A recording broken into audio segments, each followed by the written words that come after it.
Hi అండి, నేను మీరాని. Welcome to our channel అమ్మ వంట.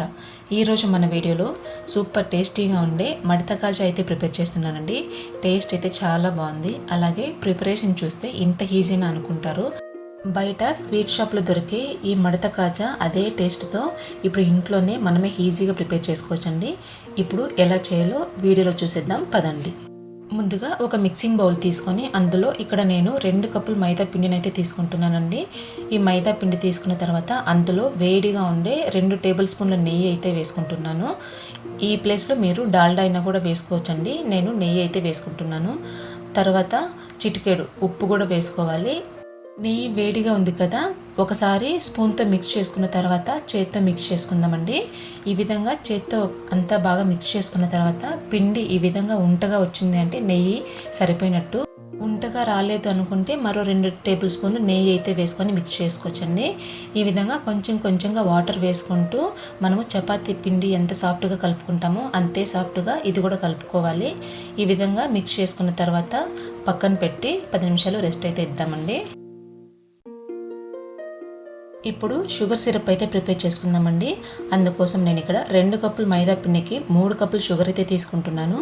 ఈ విధంగా షుగర్ తీసుకున్న తర్వాత షుగర్ మునిగే వరకు వాటర్ వేసుకోవాలి. ఇక్కడ నేను ఒక పెద్ద గ్లాస్తో 1 గ్లాస్ అయితే తీసుకుంటున్నానండి.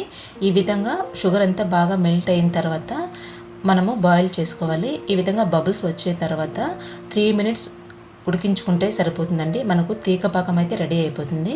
ఎక్కువ పాకం రావాల్సిన అవసరం లేదు. ఈ విధంగా 3 మినిట్స్ ఉడికించుకున్న తర్వాత కొంచెం బంకగా అనిపిస్తే సరిపోతుందండి. అందులోనే 1/2 టేబుల్ స్పూన్ ఇలాచీ పౌడర్, 1/2 టేబుల్ స్పూన్ నిమ్మరసం అయితే వేసుకోవాలండి. నిమ్మరసం కొంచెమే వేసుకోండి, ఎక్కువగా వేసుకోవద్దు. అది కూడా ఎందుకంటే షుగర్ సిరప్ గట్టి పడకుండా ఉండడానికి. ఈ షుగర్ సిరప్ పాకం ఎక్కువ రావాల్సిన అవసరం లేదండి. ఎక్కువ వచ్చిందంటే కాజాలు సిరప్ని పీల్చుకోవు. అందుకోసమని ఈ విధంగా లైట్గా తీగ పాకం వస్తే సరిపోతుందండి. స్టవ్ ఆఫ్ చేసుకొని పక్కన పెట్టుకున్న తర్వాత ముందుగా మనం మిక్స్ చేసుకున్న మైదా పిండిని మళ్ళీ ఒకసారి బాగా మిక్స్ చేసుకుందామండి. ఇప్పుడు ఈ పిండిలో సగం అయితే తీసుకుంటున్నానండి. 2 పార్ట్స్గా డివైడ్ చేసుకుంటున్నాను. మీరు ఎక్కువ మొత్తంలో చేసుకునేది అంటే ఒక పెద్ద చపాతీకి మనం ఎంత పిండి అయితే తీసుకుంటామో అంత తీసుకుంటే సరిపోతుంది. ఒకసారి మైదా పిండిని చల్లుకున్న తర్వాత ఈ విధంగా మనం చపాతీ ఏ విధంగా అయితే చేసుకుంటామో అదే విధంగా చేసుకోవాలండి. ఇక్కడ నేను రౌండ్ షేప్లో కాకుండా పొడవుగా చేసుకుంటున్నాను, ఓవల్ షేప్లో.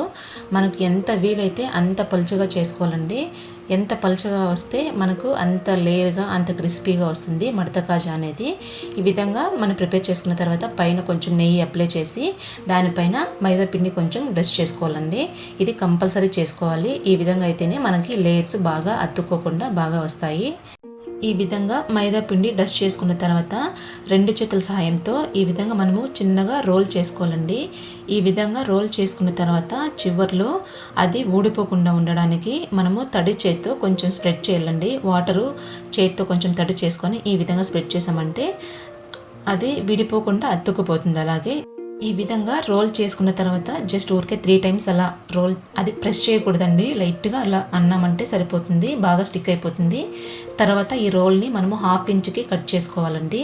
1/2 ఇంచ్కి కట్ చేసుకున్న తర్వాత ఈ విధంగా ఒకసారి ఫింగర్తో ప్రెస్ చేసి చపాతీ కర్రతో జస్ట్ ఊరికే అలా అన్నామంటే మనకు షేప్స్ రెడీ అయిపోతాయండి. మనం కట్ చేసుకున్న మైదా పిండిని ఈ విధంగా జస్ట్ ఊరికే ఫింగర్తో ఒకసారి ప్రెస్ చేసి చపాతీ కర్రతో ఒకసారి అలా రుద్దాలండి. అంతే, మనకి కాజా షేప్స్ అనేది రెడీ అయిపోతుంది. చాలా సింపుల్ కదా. ఇప్పుడు వీటిని మనం డీప్ ఫ్రై అయితే చేసుకుందామండి. ఆయిల్ బాగా హీట్ అయిన తర్వాత మనం ప్రిపేర్ చేసుకున్న మడత కాజాలని అందులో వేసి 2 వైపులా ఈవెన్గా బాగా ఫ్రై చేసుకోవాలి. లో టు మీడియం ఫ్లేమ్లో అడ్జస్ట్ చేసుకుంటూ 2 వైపులా బాగా ఫ్రై చేసుకోవాలండి. హై ఫ్లేమ్లో పెడితే పైన లేయర్ క్రిస్పీగా వస్తుంది, లోపలంతా పిండిగా ఉంటుంది. అందుకోసమని మనము లో టు మీడియం ఫ్లేమ్లో అడ్జస్ట్ చేసుకొని ఈ విధంగా కలర్ చేంజ్ అయ్యే వరకు ఫ్రై చేసుకున్న తర్వాత తీసి మనం ముందుగా ప్రిపేర్ చేసుకున్న షుగర్ సిరప్లో వేసుకోవాలండి. షుగర్ సిరప్లో వేసుకున్న తర్వాత 1 మినిట్ వరకే మనము షుగర్ సిరప్లో వేయాలి. తర్వాత పక్కకు తీసేసుకోవాలి.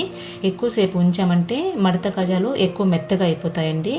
ఈ విధంగా మడత కాజాలు షుగర్ సిరప్ను బాగా పీల్చుకున్న తర్వాత తీసి పక్కకు పెట్టుకోవాలండి. అంతేనండి, సూపర్ టేస్టీగా ఉండే డెలిషియస్గా ఉండే మడత కాజా అయితే రెడీ అయిపోయిందండి. తప్పకుండా మీరు కూడా ఒకసారి ట్రై చేయండి. ఈ వీడియో మీకు నచ్చినట్టయితే లైక్ చేయండి, షేర్ చేయండి, సబ్స్క్రైబ్ చేసుకోండి. Thank you for watching.